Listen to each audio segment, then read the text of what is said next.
probably most people will find this timeline of the history of the Earth so unusual that they will decide that this is some sort of historic fiction. My actual intention is far from writing a fictional story. These are simply the main conclusions about the history of the Earth, based on all reliable sources that I could find so far. This presentation will be only about the conclusions. The countless reasons for which I consider this particular timeline to be closest to the truth, at least to best of my knowledge so far, you can find in all the hundreds of videos on the NewEarth video channel.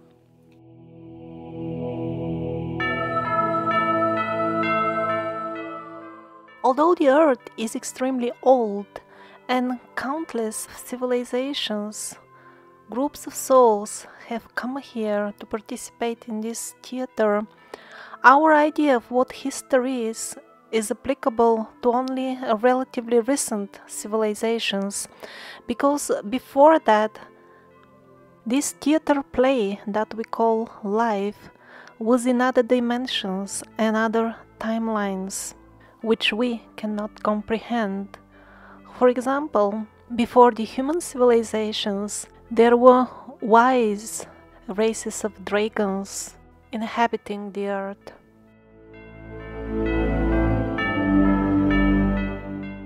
So then let's start with what we can actually comprehend. And that's a human civilization very much like ours. They had cities which looked like our cities. They had cars very similar to us. And at the point where they reached a technological development more or less of the type which we have reached in our stage of evolution, or maybe devolution, at that point they simply blew themselves up completely in a nuclear war. After that tragic scene of the grand theater called Earth, many of the souls, seeing that their playgrounds for incarnation and reincarnation was destroyed, they left for other spheres, maybe you will call them planets, to find a new home and incarnate in different theaters.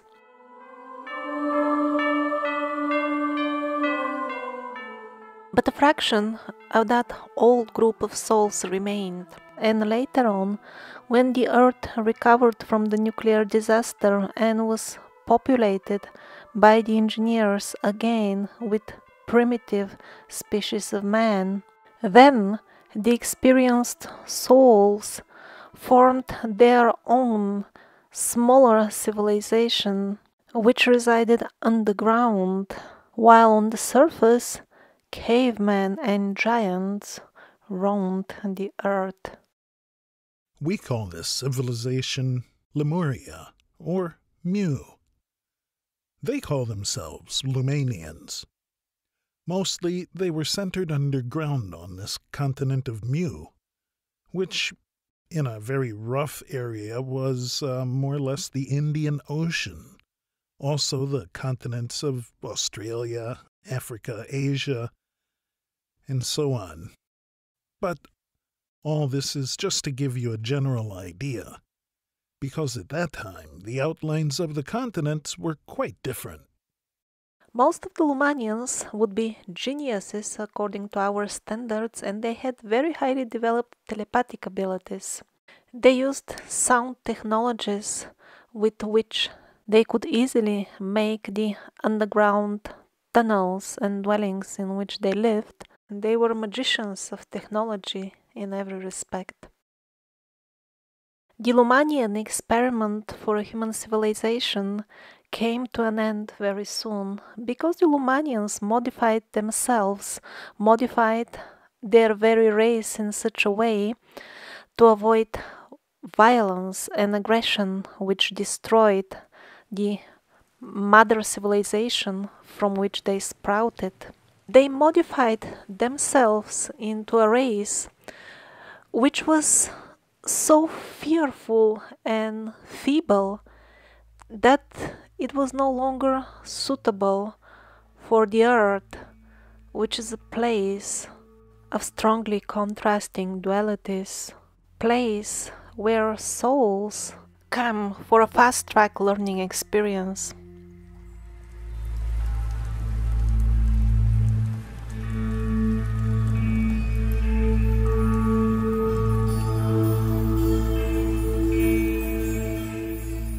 Although the cavemen were relatively simple people, and more or less what we've heard about them in school is correct, still there are aspects of their lives which we ignore simply because we cannot comprehend.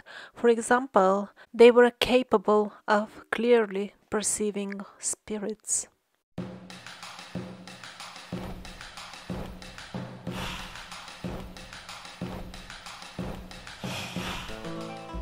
This idyllic setting of beautiful green planet full of exotic animals and plants and inhabited by relatively unsophisticated cavemen attracted many races from other places or spheres of existence.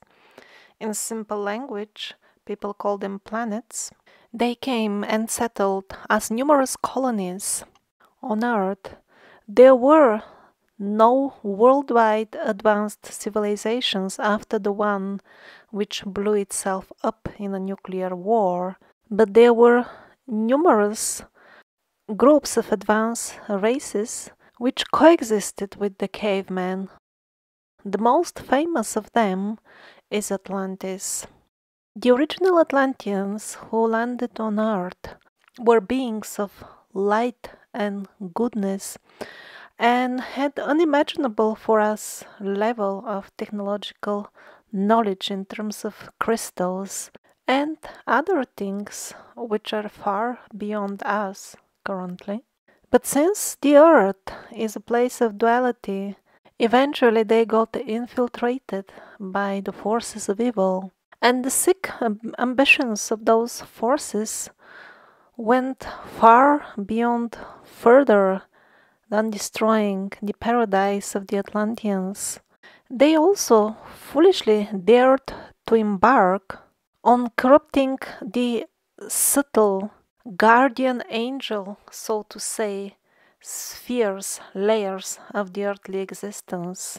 At that point, the keepers of the time decided that it is time to end the Atlantean experiment, and the full thing, the full island, sunk into the ocean, probably the Pacific Ocean, in what now most people would call naively natural disaster.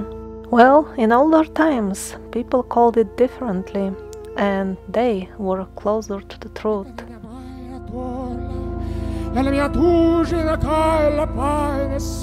In school they told us that they were hunter-gatherers in those times, and that's also true, but some of them were more advanced than me and you in every respect, even in terms of technology.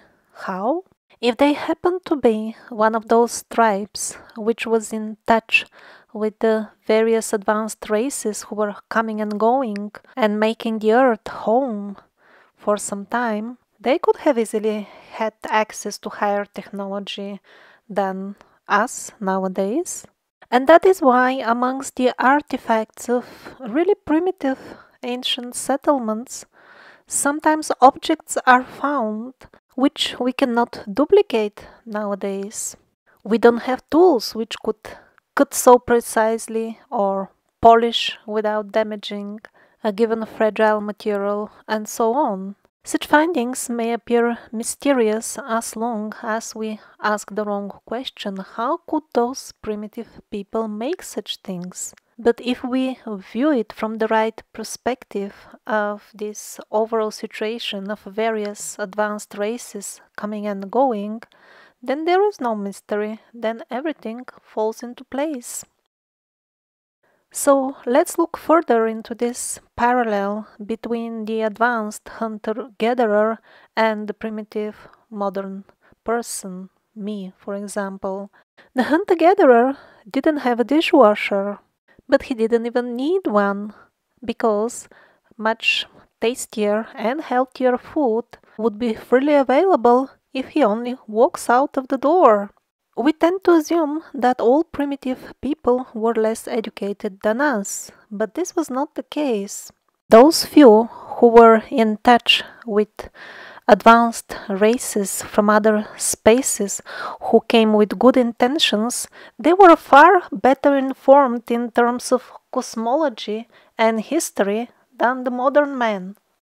We imagine that we know everything because they are showing us some digital images of Mars and I don't know what else. But are they really genuine? Don't forget that we were told lies about landing on the moon and that we are being told lies about some international space station which swallows billions as funding and yet has not produced even a single scientific result which would help humanity in any way. So possibly even a caveman or a hunter and gatherer would have known more about the cosmos than us just because he had a genuine source of knowledge.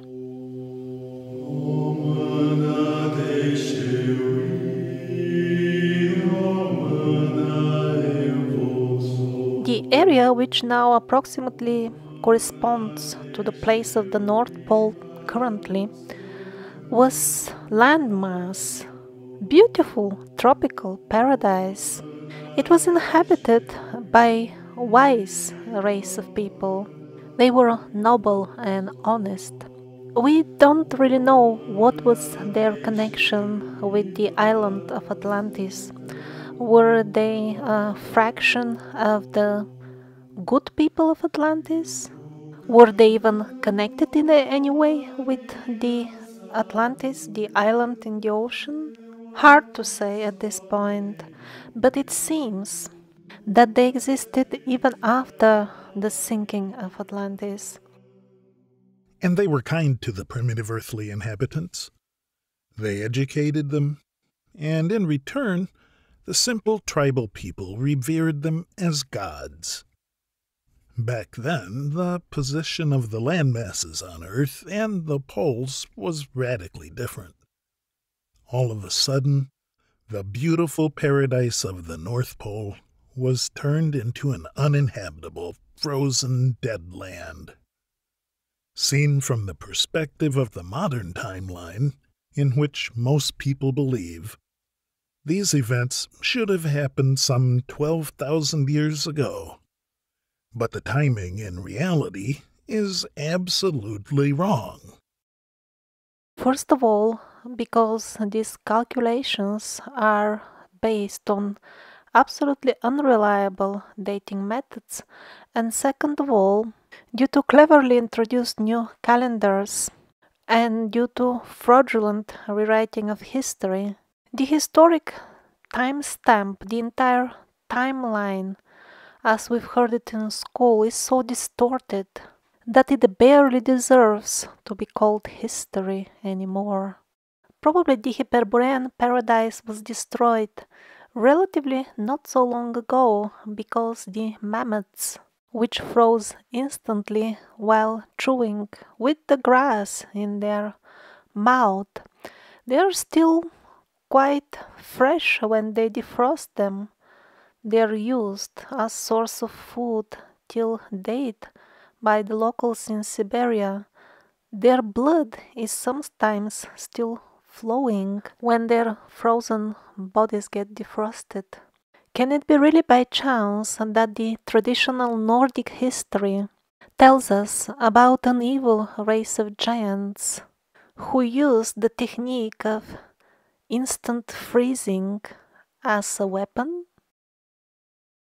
Yes, there were giants, bad giants, good giants. There were dwarfs, dragons, and all the other creatures that we hear about from the fairy tales.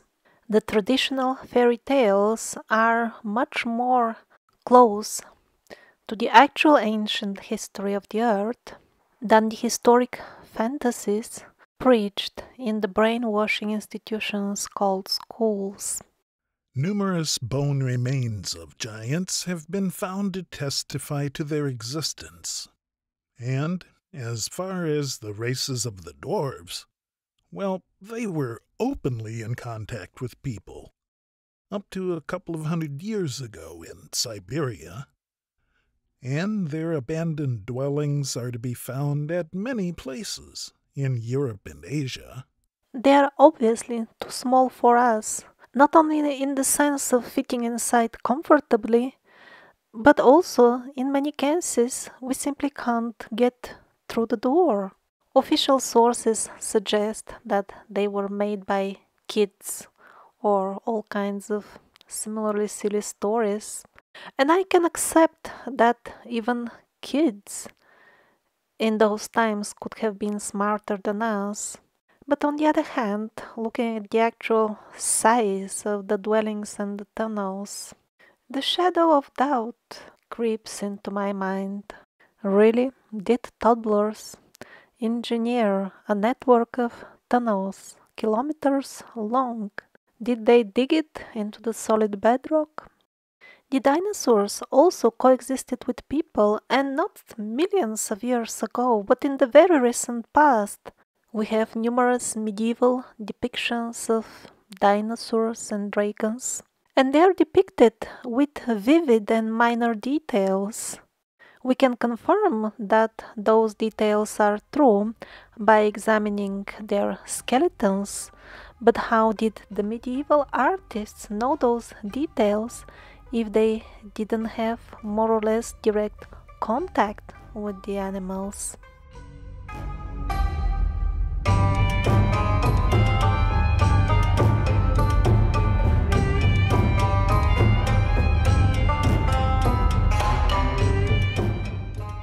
One particular place on Earth stands out amongst all others in terms of the richness of the ancient history, and that's Egypt. Various races, both human-like and unlike, made Egypt their home through the ages. One can see how did these races look like from the ancient Egyptian art. Very high levels of knowledge were revealed to the ancient Egyptians. Initially, it was for everybody, and at the later stages it became a privilege of the priests and the rulers only. The source of the knowledge were not only the advanced races, but also souls that I will call speakers. The primary reason for which the souls of the speakers come into human bodies is to spread genuine knowledge. They are kind of the human form representatives of the Adityas, the kind and benevolent engineers of the universe. When a given soul incarnates on Earth, its memories are partially suppressed. Otherwise, the incarnated person wouldn't be able to benefit from the learning process on Earth. If our memories were not hidden to some extent, then our earthly life would be like showing up for a test while you have all the answers and the questions in your pocket. But when the souls of the speakers incarnate, often they would have their memories hidden to a lesser extent compared to the people around them. Jesus Christ is the perfect example of such a soul of a speaker which came in human body, and there were many of them in ancient Egypt. When did the civilization develop over there? We have no clue. Some even say that some of the ships of the people of Atlantis landed in Egypt. Although we don't know when it all started, we know when did it end, and that is to be measured with hundreds of years, not thousands for sure. Because on the walls of the so-called ancient Egyptian temples there are entire passages of the Bible carved, amongst plentiful other evidence. Basically, up until Napoleon went and destroyed everything, the Mamelukes were safeguarding the heritage from the old wise races.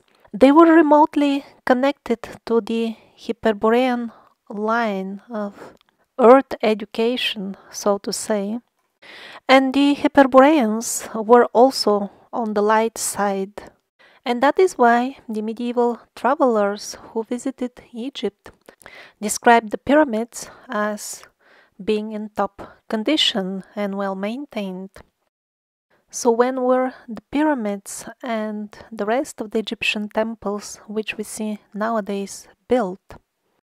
Well, everything that consists of more or less medium size or smaller building blocks, that would be maximum 1,000 years or so old.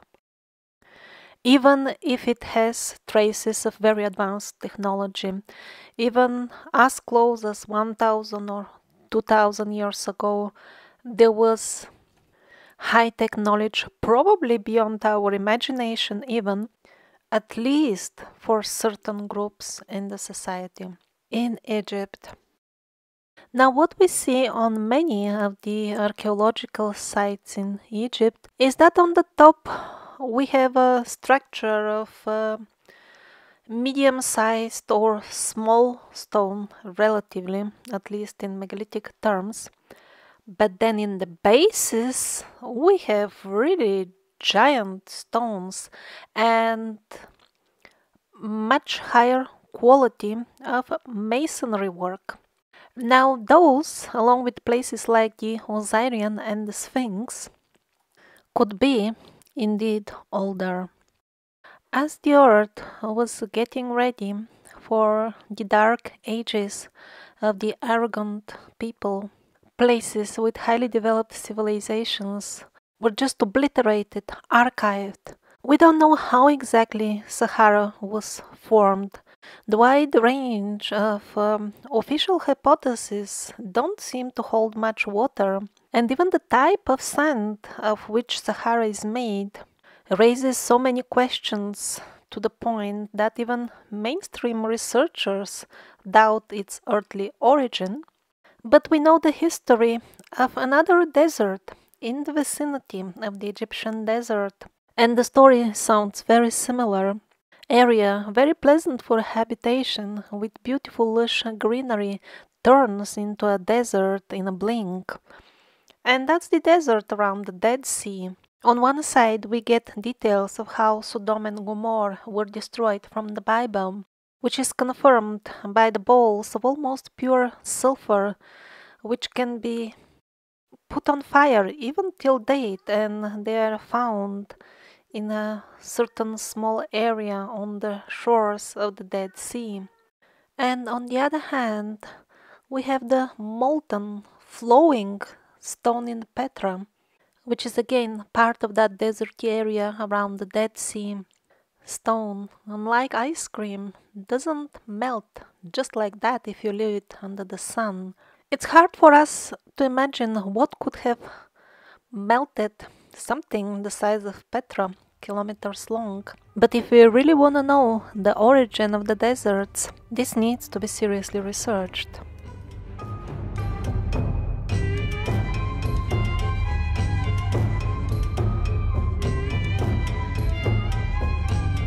Currently, we live in a crazy age, crazy times of violence, total moral decay, thick ignorance, misery of every sort and description.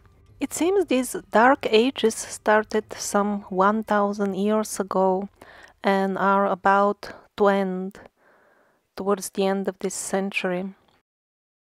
We shouldn't feel unlucky to have been born in such an era.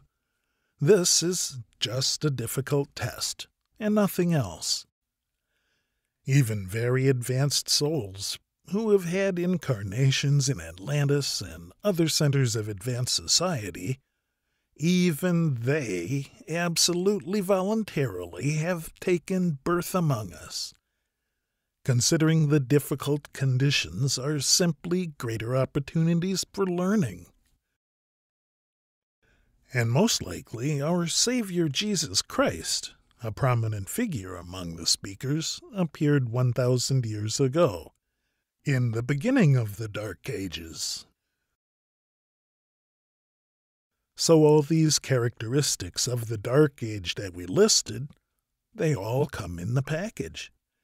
They go hand in hand.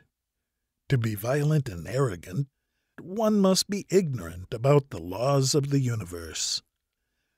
In this particular example, he would be unaware of the karmic sequences of arrogance and violence. That is how one falls into the trap of the endless circle of self-inflicted misery. So, to have the right theater settings for the scene of the Dark Ages in the play of the earthly civilizations, first of all, we need ignorance, lots of it. And that's why a certain new philosophy according to which man sees himself as separate from nature arose. And I mean connection to nature in a far deeper level than the kindergarten level simplified understanding that we have nowadays. Like, for example, I go out for a picnic, I sit under a tree, I'm connected to nature. I come back home, I'm not connected to nature. In the antiquity, connection with nature was on a completely different level. For example, we know from modern experiments that plants react to various types of music.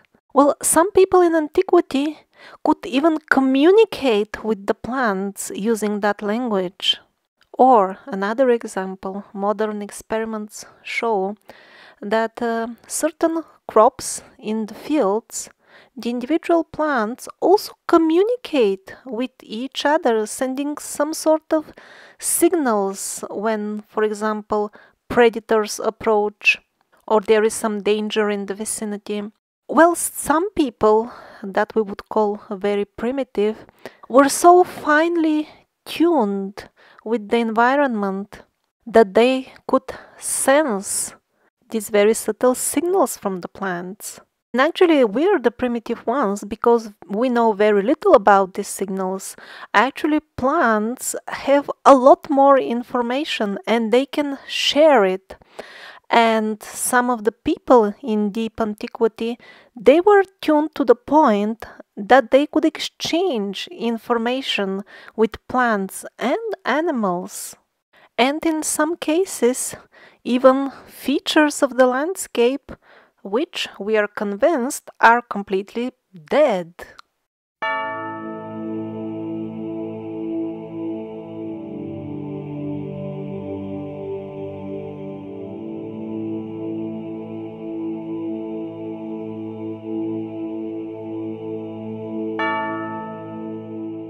The popular belief nowadays is that there were ancient empires and kingdoms and entire civilizations, and they existed during the last couple of thousand years.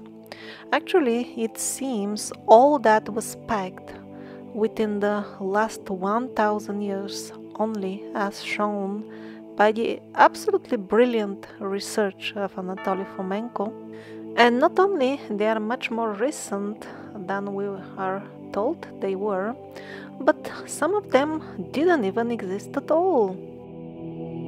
Yes, the phenomena called historic doubles has been spotted by many even mainstream historians, and they still ponder, so how is that? We have the same story of the empire, the same events, and they happen in different parts of the world, and even the rulers with same characteristics and same stories emerge at the same stage of the development of the empire. So they just say it's strange and leave it aside. But in reality, the explanation of these doubles in history is that When during the old ages they destroyed all old books and embarked on writing a new fraudulent history, they needed to find something to put on the place of the thousands of years of deleted history, something that looks more or less believable, plausible. Also, the history fabricators needed only such pieces of history which would strengthen the faith of the masses that the new parasitic reality is the only possible reality. And so they had some suitable material from their parasitic point of view for cooking the new history, but it was relatively recent because they have established their rule relatively recently. So what they did, they had a single event or person, and they created numerous doubles of it, cleverly using the fact that the same event was described in different languages. And even the names of the people can sound different in different language. And that is why in the sagas of this fabricated history, which is preached till date, we have one never-ending story of simple people dragged into senseless wars and all kinds of similar miseries by greedy and corrupt rulers. The believers in this history then, of course, are sure that this is the only way. You see, it comes naturally for humans when they get civilized. They believe that the governments can tell them what to do with their lives just because it has always been like this and there is no other way. And they also naively believe that there is no other way but to put up with corrupt governments because, as they think, it becomes clear from history that this is natural and humanity cannot come up with anything better anyway.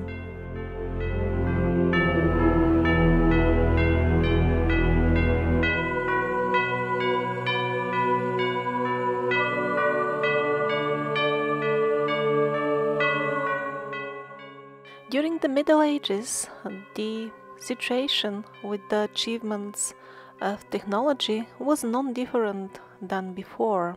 While the majority of the population spent their lives in agricultural pursuits, selected groups still had access to the higher knowledge given by the visiting technologically advanced races. Here, Alexander the Great holds a rocket. Yes, it is well documented that rockets, which rivaled some of the modern ones in terms of performance, were used in the Middle Ages and in deep antiquity.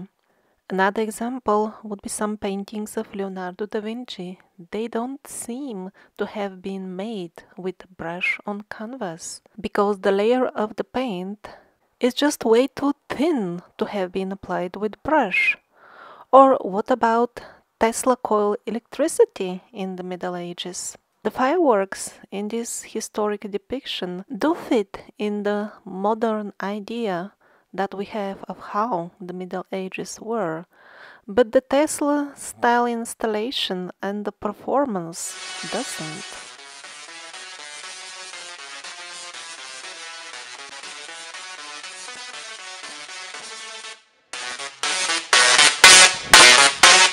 Don't be fooled by the penguins with expensive suits who will pretend to wisely look for explanations in terms of what kind of technology did people have in those times. They're just bribed with penguin food and penguin luxuries to lie to you and distract your attention from the obvious truth that back then it was exactly like now, when only closed circles from the military and the corrupt rulers keep fantastic technologies for themselves only, while the masses are left to fend for themselves. And for many, that is so under far worse conditions than in the Middle Ages, when at least the local duke will allow you to live peacefully as long as you grow your own food. In the current modern world, millions are expelled from their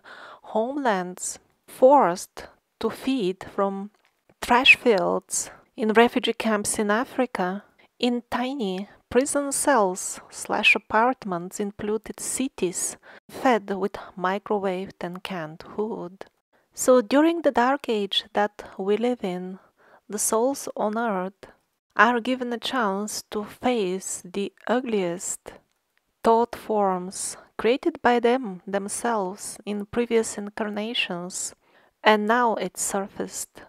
To create a suitable scene of the theater on earth, the forces of evil were given green light to do almost anything they wish.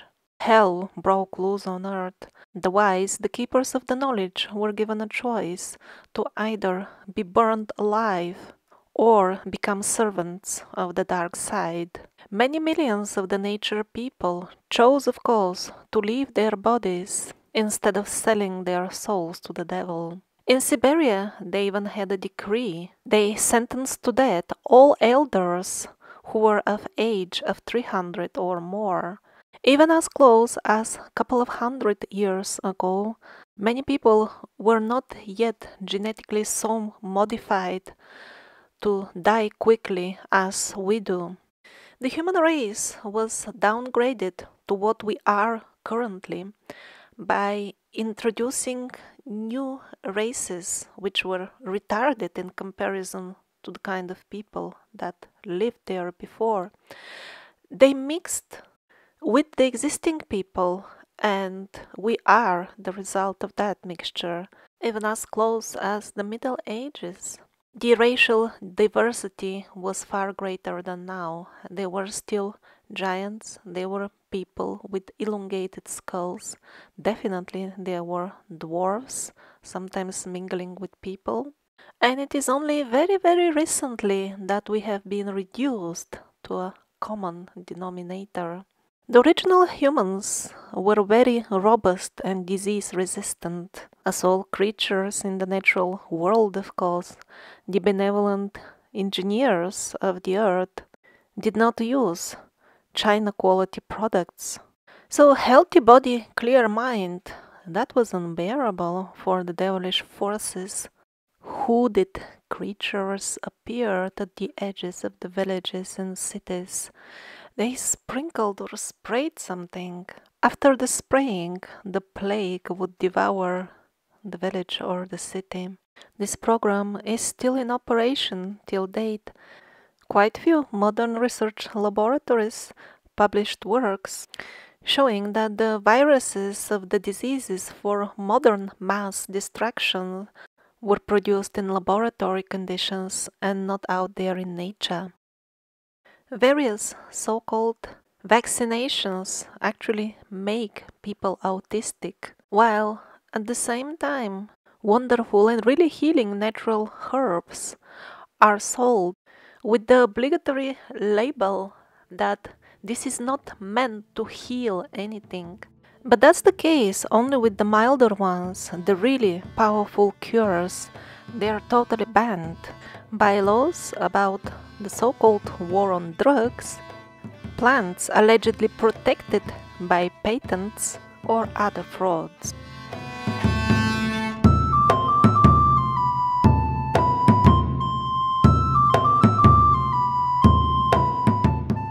There is zero proof of the existence of the so-called Roman Empire, at least in the way we are told the empire was. The fable was created to attribute to Rome the credit for the magnificent ruins of the ancient cities, the luxury ancient villas with floor heating, the network of precisely built aqueducts and mind-blowing temples like Baalbek had little to do with Rome of Italy.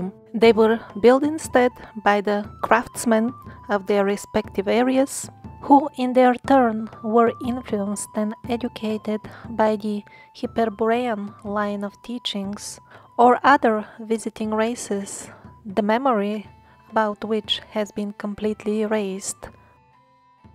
It is very well known amongst modern historians that Rome in the past was a title and did not necessarily refer to Rome of Italy only, but still they are sponsored to always connect it with Rome while they preach to us, although the palaces of the glorified Roman emperors are just petty mud brick structures compared to the amazing megalithic sites like Baalbek. There is much more high quality stuff and much more ruins in Asia Minor and Northern Africa, and not in Europe where they should have been if the stories about the glorious Greco-Romans were true. And why did the European capitals need to have their image boosted? Because in the times that we now call Reformation period, the demonic forces managed to corrupt the human morals to the point that they could make certain governments their puppets and then carry out most hideous atrocities through that medium. Centrally orchestrated and suicidal for the human race wars became the prime medium at this point. Sadly, it is such a waste of time to read the modern version of the medieval history. They distract us with miles-long descriptions for the so-called reasons of the countless wars and massacres of those times. These so-called reasons for all these wars, and for all wars till nowadays, are actually the staged events which trapped the common people, defrauded them to take part in the suicidal wars.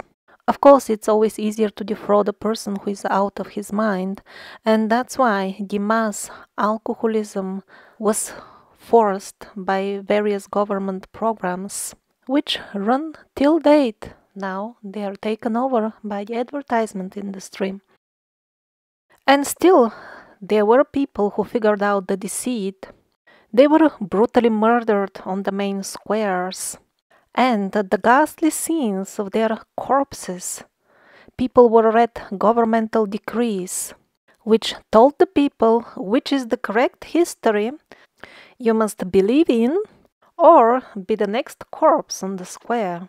This practice with the decrees runs till modern days. For example, the Second World War, we still have live witnesses.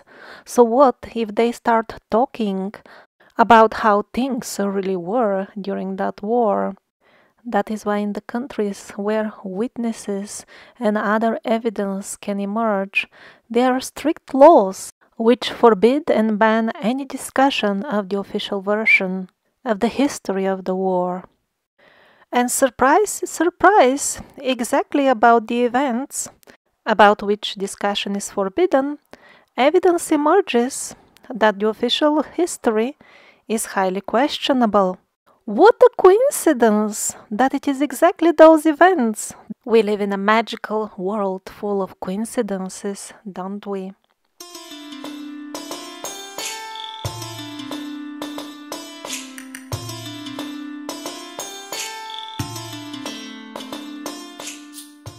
The righteous kings of the old times, who were indeed representatives of God in one sense, were replaced by insurgent kings. This project started in medieval Europe and quickly engulfed almost the entire earth.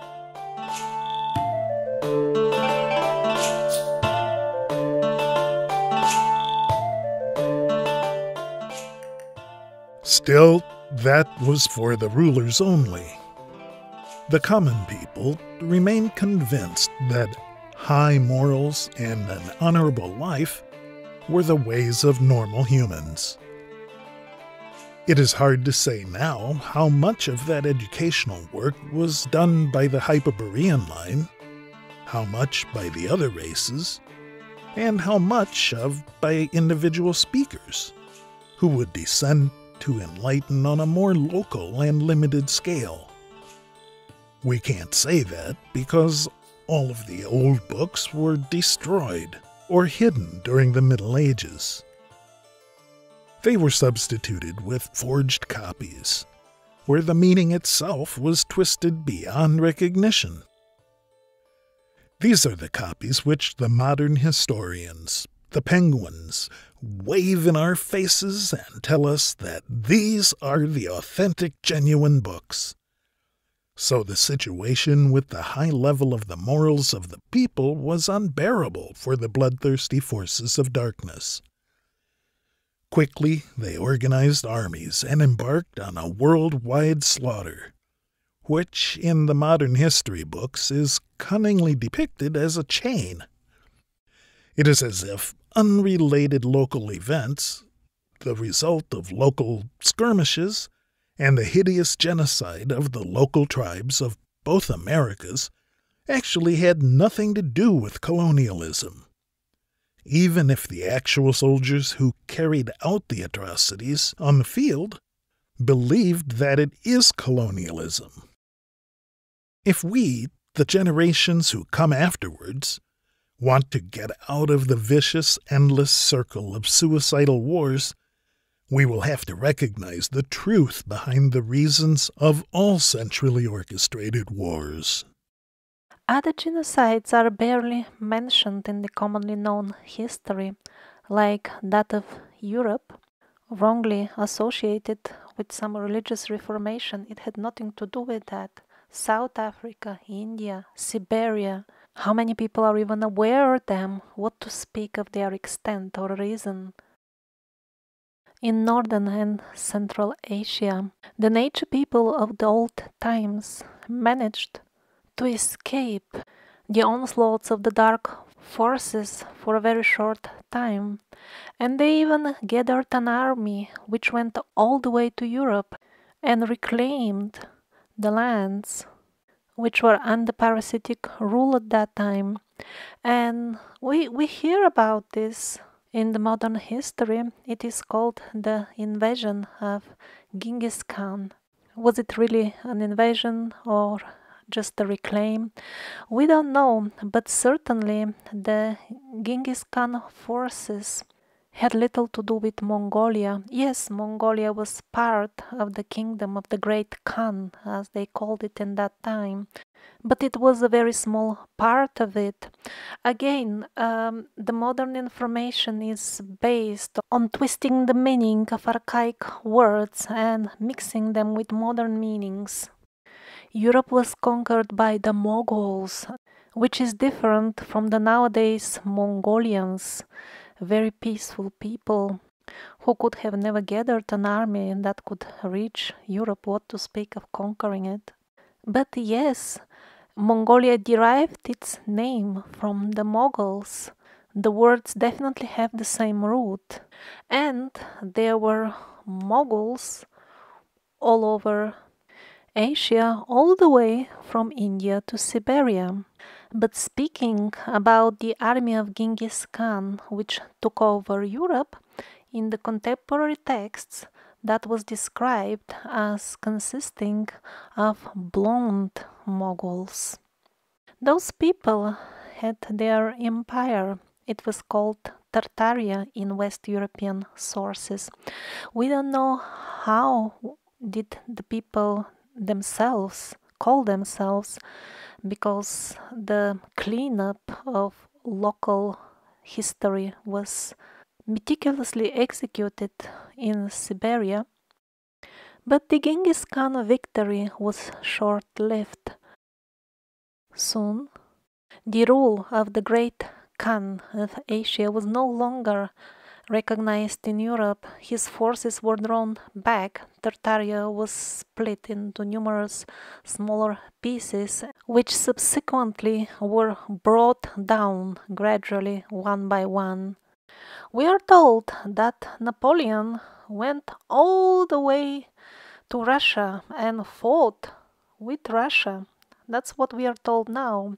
But the most recent research shows contemporary descriptions of the war, which only recently became accessible to the general public in digital form. And how interesting, the people of that time, of the newly created Russia, they did not fight Napoleon, they fought together with Napoleon against the last few pieces of Tartaria. That same Napoleon who went to Egypt to destroy as many ruins as possible. Napoleon is glorified nowadays, but I don't see any grounds for that except this straightforward and honest quote from him.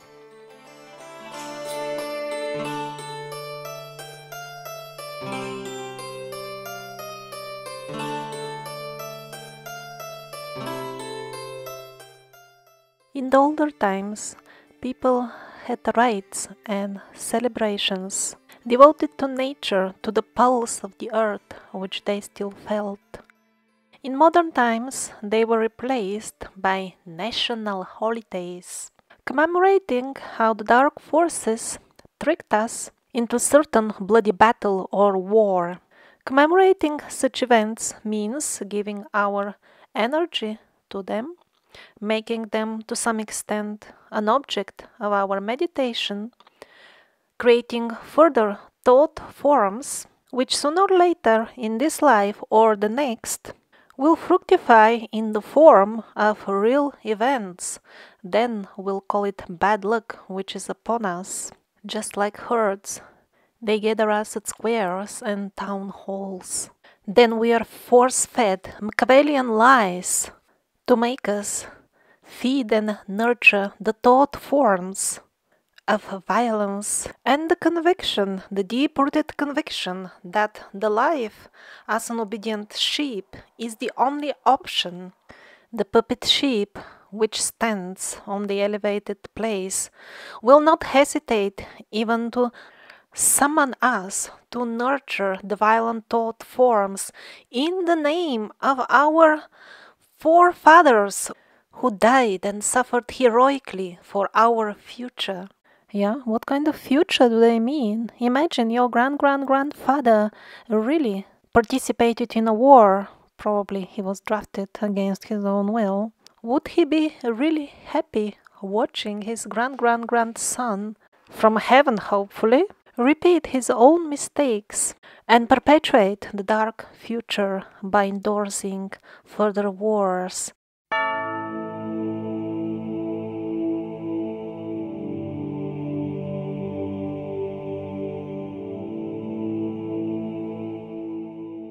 Now the entire beautiful Hyperborean region was rendered uninhabitable due to instant freezing. But even in the Middle Ages, the climate was still much more pleasant than now. On photographs, palms grow in Moscow. Elephants are captured on photographs plowing the fields of Russia. Russia is a famous pineapple exporter. On medieval maps of Iceland, at locations which are now permanently frozen with glaciers, there were agricultural farms. Initially, the historians didn't believe these maps, and they made even expeditions to the spots marked as farms, and indeed found them below the ice cover. It seems that around almost 200 years ago, the earth was made even harder to inhabit. It was made even colder. There were a couple of years in that time without summer. The crops died, animal and people starved. Now we are told that it was all because of some far distant volcano. But that hypothesis, when examined close, doesn't hold water. A group of researchers are really looking into this lately, and they have gathered a good amount of facts pointing towards a possible nuclear bombing at that time. They found and measured the radiation at quite few round-looking craters of unknown origin. These craters are highly radioactive. So when did that bombing take place, such high levels of nuclear radiation cannot be retained for really extended periods. So lost ancient civilizations are not to be blamed this time. Most likely we're experiencing a nuclear winter since about 200 years, which was reinforced and perpetuated by the numerous nuclear tests during the Cold War times. It's getting slightly warmer now. The ice caps start to melt slowly. The party which launched the weapons which caused the freezing is not happy about that. And that's why we see this venomous, blasphemous smear campaign against even slight global warming. This campaign, as we know, serves not only as a background and an excuse for the various financial scams to be run in the name of keeping the earth cold, but also such campaigning is meant to create negative thought forms in the minds of the common people. They want us to be negative towards the idea of our earth becoming a pleasant habitat again of moderate temperatures. And it's not just the suspicious craters. Countless cities built in so-called neoclassical style were buried deep in mud, in clay, at places 2 stories high. That also is a result of something, we are not even sure what, that happened in the skies during that period of the years without summer.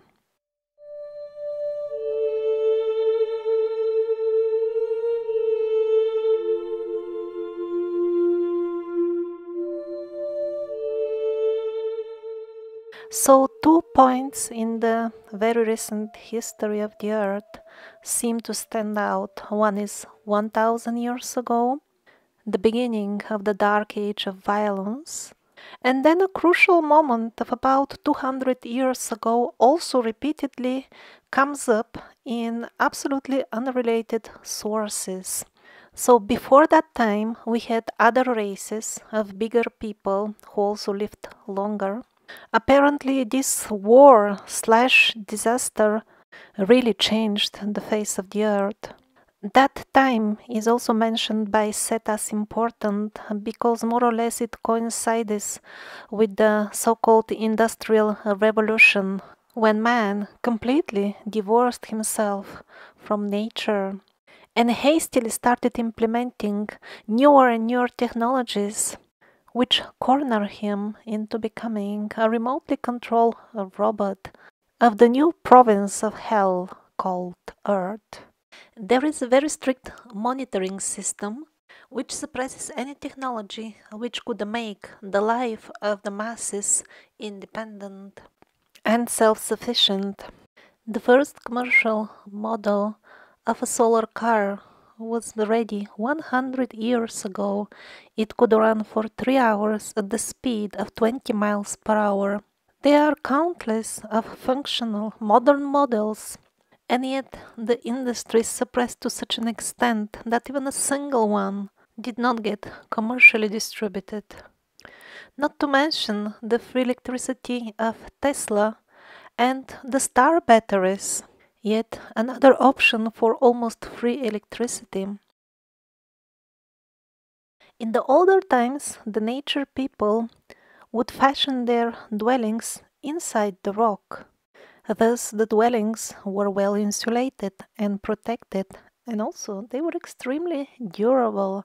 Many generations could use them and didn't need to work hard to build new homes again and again. Since people were well tuned with nature, and as we found recently, stone can be cultivated like mushroom plants, it is even possible that some races could grow big chunks of stone and then fashion their dwellings inside it while it was relatively soft. Gradually the stone dwellings gave way to huge megaliths megalithic blocks which would fit each other with amazing precision. Not sure if that was a sign of improvement or of devolution, but from that point on, the devolution is obvious. The megalithic stones get smaller and smaller. The precision with which the stones fit each other gets less and less. As the Dark Age advanced and the minds of the people got foggier and foggier, they even forgot the techniques of how to make the stones fit with each other. The gaps between stones became so big that the wind could blow through, and that's why they had to use mortar. And then we invented the bricks. That's even flimsier than small loose stone. Since the brick buildings fall apart very quickly, this is a convenient way to create perpetual work for the people so that they don't have time to think. And of course, they are centrally dependent on building materials. And of course, the modern building materials, at least those that are freely available and accessible for the masses, there is always environmental pollution involved in their production.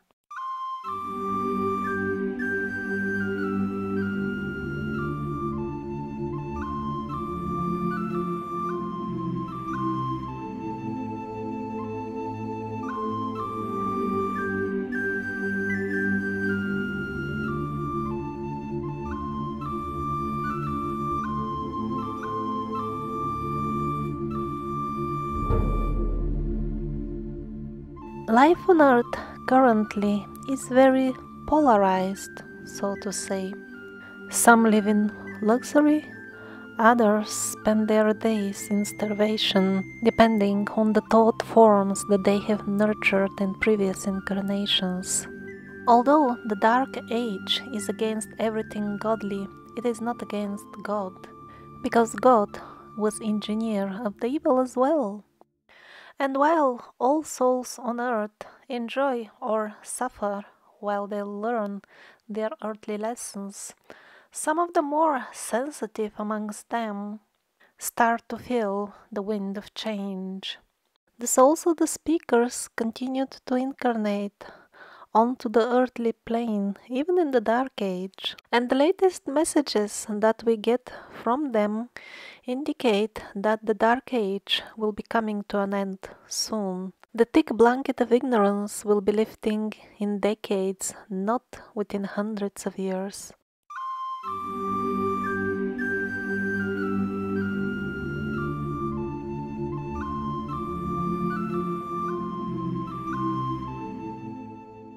So, okay, the idea of the New Age is interesting, but how can it be practical? The parasitic way of life has grown into such a cancer, like one of those nasty cancers that spread their tentacles of disease to each and every organ, and it's impossible to remove them even surgically anymore because you have to cut all the organs if you want to remove them.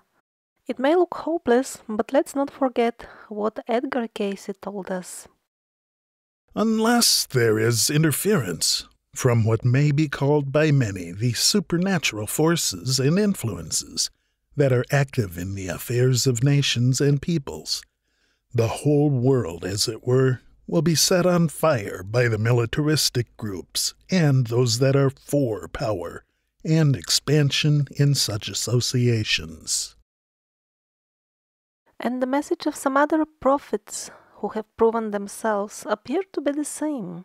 So let's see now another source, the people in trance who visit their future lives. The same technique of regression is used for progression, visiting future incarnations. As far as the next 5 or even 10 years, no major changes are to be expected. But then, let's say in 100 years, the results of the progressions are quite interesting. Yes, people do get reborn, but when they describe the earth on which they get born again, it is quite shocking because half of them report unbelievable pollution and radiation from nuclear skirmishes. People can't breathe anymore. They try to build domes with clean air. And eventually they even leave the Earth. They go to live in space because although life is not completely exterminated, its earthly life becomes unbearable. And yet, other half of the people describe being born on a beautiful green earth. Humanity has come back to its senses, and the dark age of the stupid wars is a closed chapter of the history. People simply woke up from the nightmare of the parasitic reality. So I want to insert a small explanation note. These future life progressions, they should not be regarded as pure fantasy. They are recorded cases by the progression professionals in which people see events that would be impossible to just guess, and they do happen afterwards. And I'm not talking about minor events which could also be a product of wishful thinking just because you read the prediction. I'm talking about things like somebody saw an explosion, a large accident which happened in a manufacturing unit for flammable substances, and it was caused by the failure of somebody from the staff to wash his hands properly. And that event was seen in a past life progression sessions many years before it took place. So the information obtained from such sources of future progressions can't be just dismissed as fantasy. But in this case, it's a bit difficult to interpret. For example, those who are suffocating in extreme pollution, they are forced to go and live in orbit circling the Earth. Couldn't they go to the places where the New Age people live in peace and enjoy nature? Is it even possible that on half of the Earth you can't even go outside anymore without wearing a gas mask? While on the other half, people can't get enough from the beautiful clear skies, the crystal clear water, and the wonderful wild fruits. Is it really possible that people who are overloaded with thought forms of darkness at one point continue to live in a completely different parallel reality, while those who turn back and revive the ways of the old nature people, they continue their lives again on Earth, but in a different layer? Or maybe these visions from the progressions, they simply show two possible futures for the entire humanity, and we will all go down only one of these roads. In the past, the history was a subject for shamans who had practical on-hand experience of visiting other dimensions and coming back. History doesn't seem to be linear. There seem to be splitting of realities, of timelines, then merging between them, and even leakages between them. Currently, I see no point even to open a discussion about those, because we can't get straight even the linear, highly simplistic representation of history. Even in that linear model, most of the events older than some 200 years are simply fantasy, historic fiction, propaganda of the dark forces. And by the way, the cancer of ignorance is not at all incurable. Once we stop feeding it with our ignorance, arrogance, and alcoholism,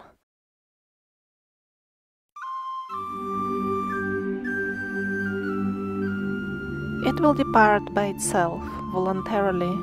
It will go looking for a job elsewhere.